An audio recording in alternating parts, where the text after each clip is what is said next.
Num futuro próximo, poderemos ter em casa computadores milhares ou até milhões de vezes mais poderosos que os atuais? E esses computadores serão capazes de ultrapassar nossa inteligência?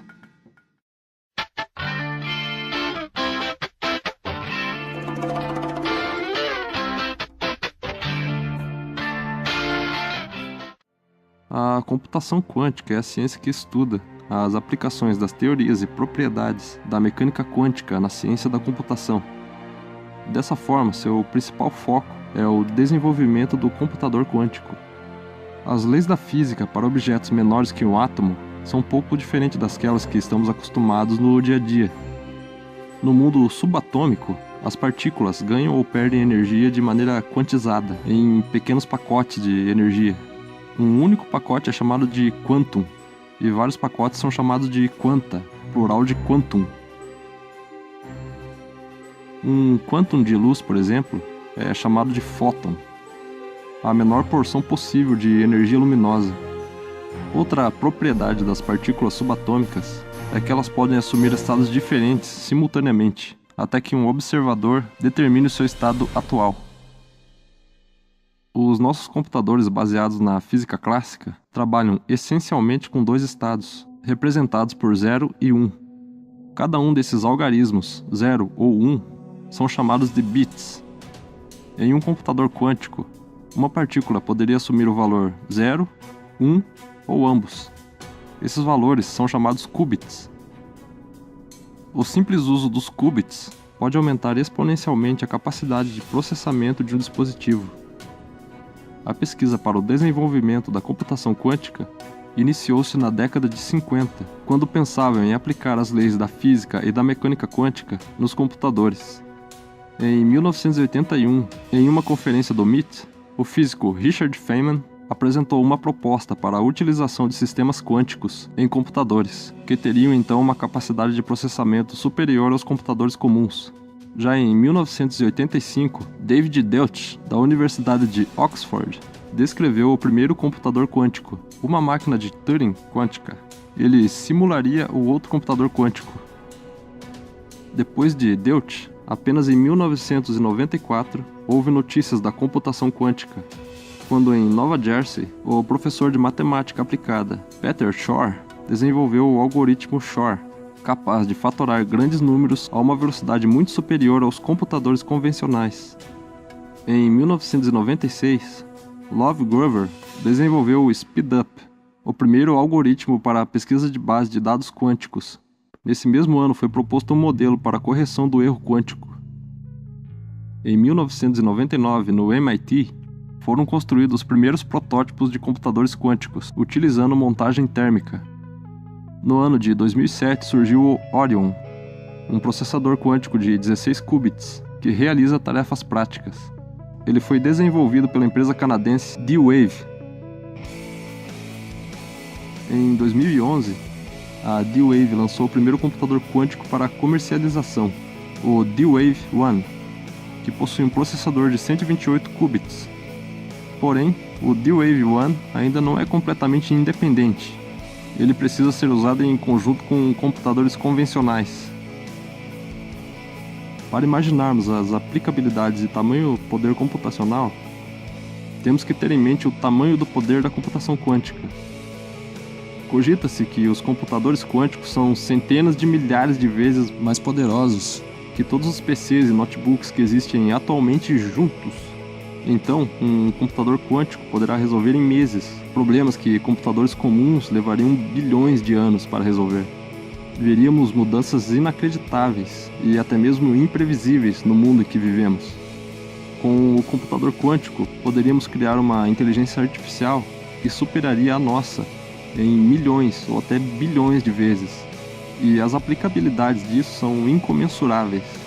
Toda a nossa ciência seria aperfeiçoada. Simplesmente todas as áreas seriam beneficiadas.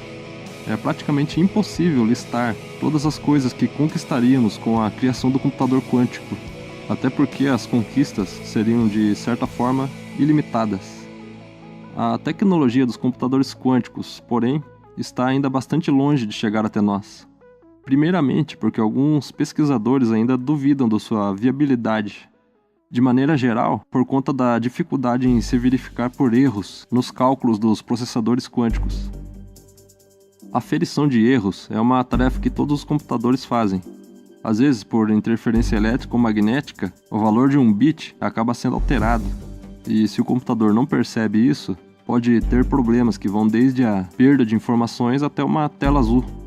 O problema é que os métodos de aferição de erros utilizados em computadores convencionais não funcionam em computadores quânticos. Isso porque o próprio ato de observar um qubit pode acabar mudando o seu valor.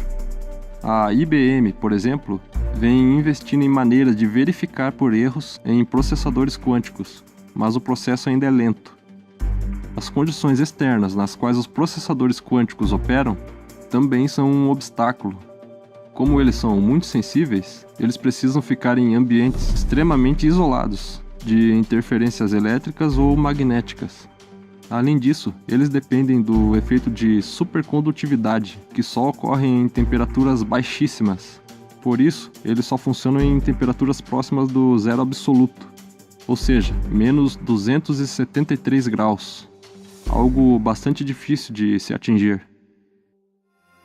Ainda não existe hoje um computador 100% quântico funcionando. Porém, empresas como a canadense D-Wave, entre outras, têm feito promessas que, se forem cumpridas, anunciarão um novo horizonte para a realidade do mercado de computadores domésticos, científicos e corporativos. Muitos protótipos de computadores quânticos já foram testados em laboratórios de todo o mundo. Porém, o seu desenvolvimento em larga escala ainda pode estar distante e dependente de muitas pesquisas e investimentos. No Brasil, há diversos núcleos de pesquisa na área da computação quântica. Há um grupo no LNCC, Laboratório Nacional de Computação Científica, formado por orientandos de projetos de iniciação científica, mestrado e doutorado, além de grupos pertencentes a instituições de ensino superiores, com destaque para a Universidade do Rio de Janeiro e da Paraíba. Os grupos do Brasil ligados a hardware quântico costumam desenvolver apenas pequenos protótipos, mas cooperam com os grandes pesquisadores estrangeiros da área. As dificuldades em se criar um computador quântico residem no fato de que os processos computacionais passam a ser no universo atômico, o que carece de tecnologias de manipulação ainda. Mas não se desespere. De acordo com uma pesquisa feita pelos laboratórios da Microsoft, um dispositivo quântico pode dar as caras dentro de até 10 anos a partir de agora. Melhorias recentes no controle de sistemas quânticos tornam viável a ideia de construir um computador quântico na próxima década. A ideia básica é combinar elementos da computação tradicional com algoritmos quânticos para fazer análises complexas demais para computadores convencionais. Pois é, muito em breve esse mundo não existirá mais, pelo menos não como o conhecemos hoje. Nós temos a sorte de viver em uma época em que veremos avanços e uma evolução da raça humana tão rápida que nem os maiores pensadores e filósofos do passado foram capazes de imaginar. Nosso mundo está prestes a dar um salto significativo. Sou grato por viver nessa época que, apesar de imperfeita e cheia de problemas, como a fome e várias guerras tolas, ainda é capaz de nos fazer sonhar grandiosamente com um futuro melhor.